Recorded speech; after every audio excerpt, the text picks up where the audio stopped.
اندر ہیں وہ متحد ہیں، اور جو پارلیمنٹ سے باہر سیاسی جماعتیں ہیں جن میں جماعت اسلامی سر فہرست ہے وہ بھی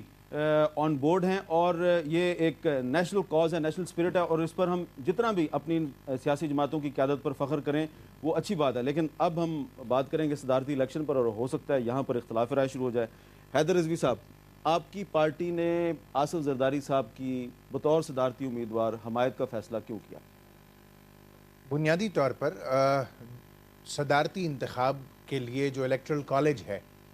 وہ ایک پولیٹیکل الیکٹرل کالج ہے، چاروں صوبائی اسمبلیاں، اس کے بعد جو ہے وہ وفاق میں پارلیمنٹ، اور جو سب سے بڑی تعداد الیکٹرل کالج کی اس میں پاکستان پیپلز پارٹی کے پاس ہے، سب سے زیادہ ووٹ ان کے پاس ہیں۔ تو اگر جمہوری اور عوامی طرز پہ دیکھا جائے اور ایک عام خیال جمہوریت کے حوالے سے سوچا جائے تو یہ طے ہو جاتا ہے ایک فارمولا کہ صدر پاکستان پیپلز پارٹی سے ہونا چاہیے، جیسا کہ وزیر اعظم طے ہوا تھا کہ پاکستان پیپلز پارٹی سے ہوگا۔ اس کے بعد جب پاکستان پیپلز پارٹی میں ہم دیکھتے ہیں کہ مناسب ترین شخصیت کون ہے، تو کئی وجوہات کی وجہ سے آصف علی زرداری صاحب کا نام ذہن میں آتا ہے۔ سب سے امپورٹنٹ وجہ یہ کہ جب محترمہ بینظیر بھٹو کی شہادت ہوئی تو اس وقت پیپلز پارٹی خود ایک بہت بڑے کرائسس کا شکار ہوئی، اور ان کے ایک تو ان کی لیڈر ان میں نہیں رہی، اس کے بعد وہ پارٹی کے اندر کی جو چیزیں ہیں ساری وہ کسی سے ڈھکی چھپی نہیں ہیں۔ اس وقت آصف زرداری صاحب نے بڑی کمال مہارت کے ساتھ اپنی پارٹی کو انٹیکٹ رکھا، نمبر 1۔ نمبر 2، جو ان کا ایک سب سے بڑا کارنامہ ان گزشتہ 3-4-6 مہینوں میں دیکھنے کو ملا وہ تھا گرینڈ نیشنل ریکنسیلیشن کا process. To be very honest Hamid, M Q M کے ساتھ اور نون کے ساتھ، دونوں کے ساتھ زرداری صاحب اور پاکستان پیپلز پارٹی کا ماضی کوئی بہت زیادہ خوشگوار نہیں رہا۔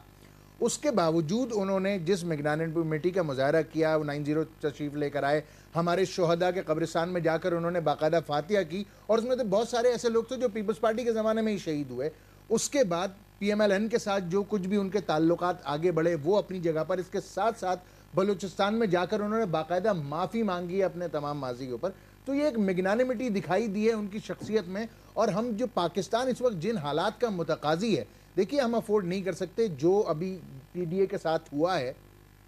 یہ الائنس ٹوٹ گیا، اور یہ کوئی بہت خوشی کی بات نہیں ہے، یہ ایک انتہائی افسوس کی بات ہے۔ عوام نے بہت بڑا مینڈیٹ دیا تھا، اور اب جب عوامی مسائل حل کرنے کی باری آ رہی تھی، ہم نے اپنے پولیٹیکل ایشوز سے سب سے نمٹ لیا تھا، بجلی، روٹی کپڑا مکان، پانی، گیس، بجلی اور قیمتوں کی مہنگائی، پیٹرول کے اوپر بات ہونی تھی، تو اس وقت ہم یہ سمجھ رہے تھے اور عوام بھی یہ سمجھ رہی تھی،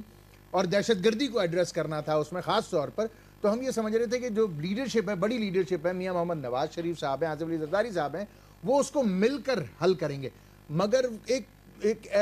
بہت ہی بڑے تو نہیں، مگر کم از کم ایک ایسے ایشو کے اوپر ان دونوں کے درمیان دراریں پڑ گئیں جو شاید ابھی نہ پڑتی تو زیادہ بہتر ہوتا۔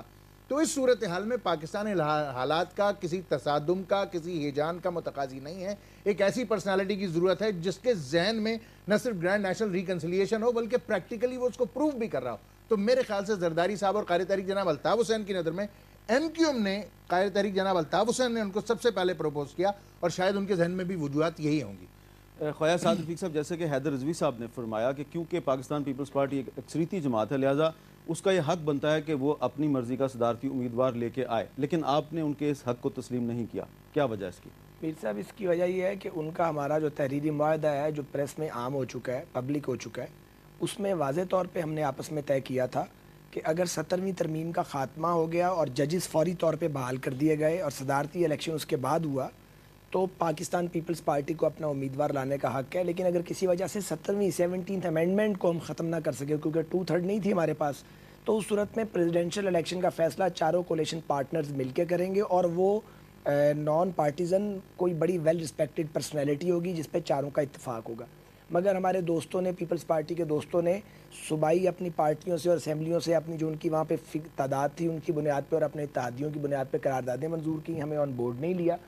لیکن ہمارا تو کوئی اپنا صدارتی امیدوار تھا نہیں پارٹی کا، ہم کلیم کر سکتے تھے بارگیننگ کے لیے، تو وہ ایسا ہم نے کوئی کام ہی نہیں کیا۔ ہم نے تو ان کو بولا کہ آپ نے جو معاہدہ کیا ہے، اور آپ نے خود زرداری صاحب اعلان کیا ہے، کئی معاہدے آپ کر چکے ہیں، اب یہ جو آخری معاہدہ اسی کی پاسداری کر لیں، اور آپ ججز کو امپیچمنٹ یا ریزگنیشن کے 24 گھنٹے کے اندر بحال کرنے کا لکھا تھا اپنے ہاتھ سے سائن کیے ہوئے، آپ ان کو بحال کر دیں، بن جائیں صدارتی امیدوار، اور جو صدر کے ڈریکونینز پاورز ہیں وہ واپس پارلیمنٹ کو، یعنی اپنے ہی منتخب وزیر اعظم کو واپس کر دیں۔ اب اگر وہ اپنے ہی وزیر اعظم کو مضبوط کرنے کے لیے آمادہ نہیں ہے، اور اگر وہ ججز کو قسطوں میں بحال کرنا چاہتے ہیں، جو مان گیا، جو قابو آ گیا اسے بحال کر دیا، تو پھر چلنا مشکل تھا۔ شیخ وقاص صاحب، آپ نے بھی ایک صدارتی امیدوار کھڑا کر دیا جناب مشاہد حسین سید صاحب. سننے میں یہ آ رہا ہے کہ مسلم لیگ قائد اعظم اور مسلم لیگ نون کے درمیان کوئی رابطے ہو رہے ہیں. کوئی ایسا امکان ہے کہ آپ اور مسلم لیگ نون کسی متفقہ صدارتی امیدوار پر اکٹھے ہو جائیں؟ دیکھیں جی میر صاحب، جہاں تک رابطوں کا تعلق ہے، رابطے صرف نون اور کاف کے نہیں بلکہ کاف کے اور پیپلز پارٹی کے بھی ہو رہے ہیں، اور نیگوشیشنز جو ہے دونوں پارٹی میں کسی نہ کسی لیول پہ کہیں نہ کہیں پہ ہو رہی ہے. کسی بھی جگہ پہ دونوں پارٹیوں کے ساتھ کسی متفقہ امیدوار کا سامنے آ جانا یہ کوئی ایسی امپاسبل بات نہیں ہے، اور میں سمجھتا ہوں کہ یہ ایک اگر ایسا کچھ ہو جاتا ہے تو وہ بہتر ہوگا اگر ملک کی بہتری میں کوئی بھی پارٹی جو ہے وہ ہمارے ساتھ مل کے ان ایشوز کو سامنے رکھتے ہوئے، جن کا ذکر آپ نے اپنے پروگرام کے سامنے کے شروع کرتے ہوئے کیا، جس میں مہنگائی ہے، انرجی کرائسس ہے، جو آج کل اس سارے پولیٹیکل کنفیوژن کی وجہ سے میڈیا نے بھی پسے پوسٹ ڈال دیے ہیں، ان چیزوں کو سامنے رکھتے ہوئے اگر کسی کے ساتھ الائنس ہوتا ہے تو میرے خیال میں یہ کوئی ایسی بری بات نہیں ہے، مگر دونوں سے بات چیت چل رہی ہے، صرف ایک سے نہیں. نواب شیر وزیر صاحب، سعد رفیق صاحب نے کہا ہے کہ انہوں نے کچھ وعدے کیے تھے، دونوں لیڈروں نے قوم کے ساتھ دستخط ہوئے تھے زرداری صاحب کے، پورے نہیں ہوئے، اس لیے انہوں نے آپ کے ساتھ راستے جدا کر لیے. بسم اللہ الرحمن الرحیم. احمد صاحب، سعد رفیق صاحب ہمارے بھائی ہیں،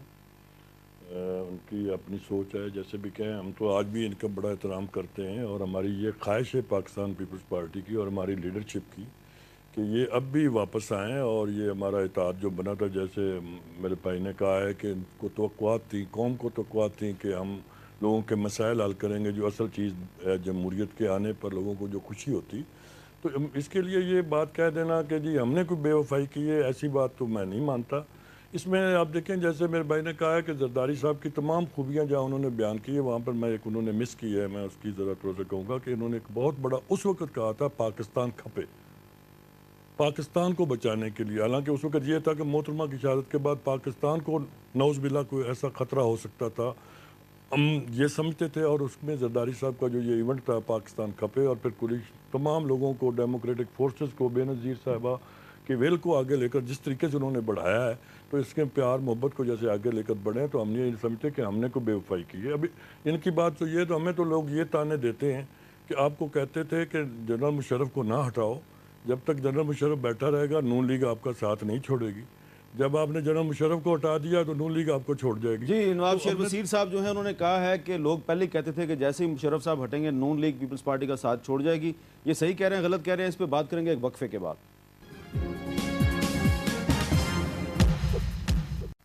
ویلکم بیک.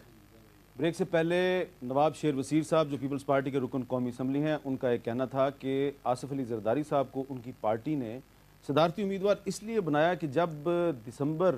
2007 میں محترمہ بے نظیر بھٹو کی شہادت کے بعد سندھ میں پاکستان نہ کھپے کے نعرے لگ رہے تھے، تو اس وقت آصف زرداری تھے جنہوں نے پاکستان کھپے کا نعرہ لگایا تھا.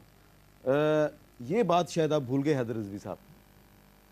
ظاہر ہے کہ بہت ساری چیزیں ایسی ہو سکتی ہیں جو انسان کو بیک وقت یاد آتی بھی ہیں، بہت ساری چیزیں آدمی بھول بھی جاتا ہے، مگر ظاہر ہے یہ ایک بہت بڑی بات تھی. ہم تو خود اس وقت سندھ کا جو ہم وہاں پر تھے، ہم محسوس کر رہے تھے کہ پیپلز پارٹی کے کارکنان میں جیسے ایک بہت شدید، اور ظاہر ہے وہ نیچرل ریئیکشن تھا، شدید غم و غصے کی لہر تھی، اور اس میں وہ پاکستان کے خلاف نعرے باقاعدہ آن دا ریکارڈ وہ لگا رہے تھے. آصف زرداری صاحب نے اس کو بھی کمال مہارت کے ساتھ ڈیل کیا تھا، اور یہ ایک بہت اچھی بات ہے. تو سعد رفیق صاحب، جو شیر وسیر صاحب نے ایک بات کی ہے کہ لوگ تو پہلے ہی کہہ رہے تھے کہ پرویز مشرف کو نکالا تو یہ مسلم لیگ نون بھاگ جائے گی. دیکھیں بات یہ ہے میر صاحب، لوگ مختلف باتیں کرتے ہیں کہ آپ کسی کو بات کرنے سے روک نہیں سکتے، لیکن پاکستان پیپلز پارٹی نے اور مسلم لیگ نون دونوں نے اپنے سفر کا آغاز بہت خلوص کے ساتھ کیا تھا، دونوں طرف خلوص موجود رہا. اور اس کے بعد محترمہ کی جو شہادت کا حادثہ ہے جس نے پورے پاکستان کو ہلا کے رکھ دیا، اور شوق تھا، بہت بڑا صدمہ تھا ساری قوم کے لیے، ہم بھی اس میں شامل ہیں. تو اس کے بعد جو یہ جب زرداری صاحب کے ساتھ معاملات ہوئے، تو زرداری صاحب بات کرنے میں تو نہایت شستہ شخص ہیں، مہذب آدمی ہیں، اور بڑی پیار اور محبت سے ملتے ہیں. اور آپ کی پارٹی کے ایک سینئر رہنما کا کہنا ہے کہ وہ بڑی لویبل شخصیت کے مالک ہیں. اس میں کوئی شک نہیں ہوگا. اور یہ بات بھی نواب صاحب نے درست کیا کہ جب زرداری صاحب نے کہا کہ پاکستان کھپے، تو مجھے پہلی بار وہ اس وقت اچھے لگے تھے. تو میرا اپنا بھی ایک نقطہ نظر ہے پیپلز پارٹی کے حوالے سے، آپ کو اس کا پتہ ہے، سب کو پتہ ہے، اور بہت اچھے لگے تھے. تو اس کا مطلب ہے زندگی میں ایک دفعہ آپ کو بھی زرداری صاحب اچھے لگے؟ بہت اچھے نہیں، بہت اچھے لگے تھے، کیونکہ جو بات انہوں نے اس وقت کی تھی جذبات کے پیک پہ، وہ بات عام آدمی